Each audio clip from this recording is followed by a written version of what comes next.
Làm sao anh có thể quên được người khi xưa đã nói sẽ yêu anh nhiều và sẽ mãi bên anh mà thôi. Nhưng sao giờ đây em lạc lối, giờ nhìn lại em đâu có thấy những thứ anh đã làm cho em, dành cho em tất cả những gì em ước mơ, cố cho người những gì người cần, để bây giờ nói không cần anh. Vậy thôi em hãy bước đi, yêu thương nhau gì đâu mà chỉ toàn là niềm đau, yêu thương nhau gì đâu mà chỉ thấy dây bỏ nhau, cố che đi giọt nước mắt đắng lăn trên mi, để nhìn em lạnh lùng bước đi. Yêu thương nhau gì đâu mà chỉ toàn là niềm đau, yêu thương nhau gì đâu mà chẳng biết được ngày sau. Anh vẫn tự hỏi lòng anh đã làm gì sai mà, để cho em ra đi không quay lại.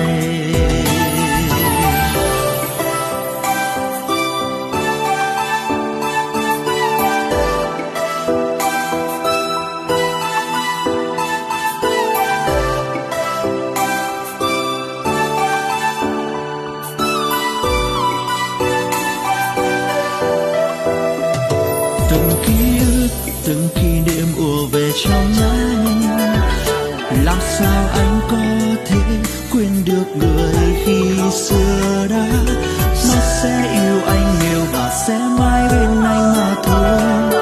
Nhưng sao giờ đây em lạc lối, giờ nhìn lại em đâu có thấy những thứ anh đã làm cho em, dành cho em tất cả những gì em ước mơ, cố cho người những gì người cần, để bây giờ nói không cần anh.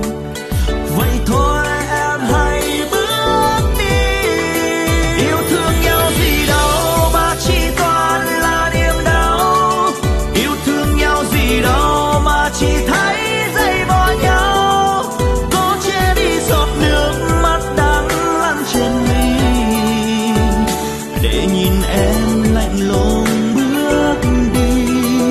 Yêu thương nhau gì đâu mà chỉ toàn là niềm đau, yêu thương nhau gì đâu mà chẳng biết được ngày sau.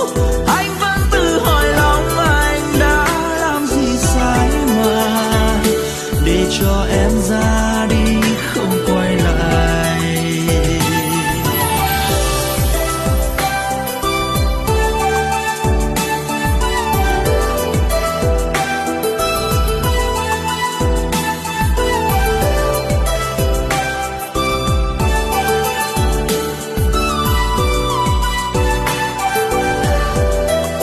Yêu thương nhau gì đâu mà chỉ toàn là niềm đau, yêu thương nhau gì đâu mà chỉ thấy dây bỏ nhau, cố che đi giọt nước mắt đang lăn trên mi,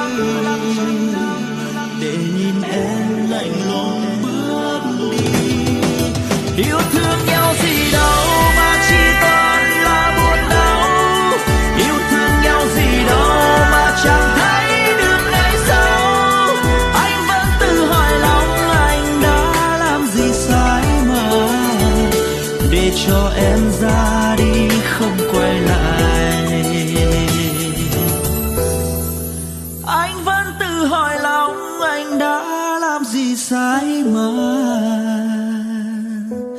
để cho em ra đi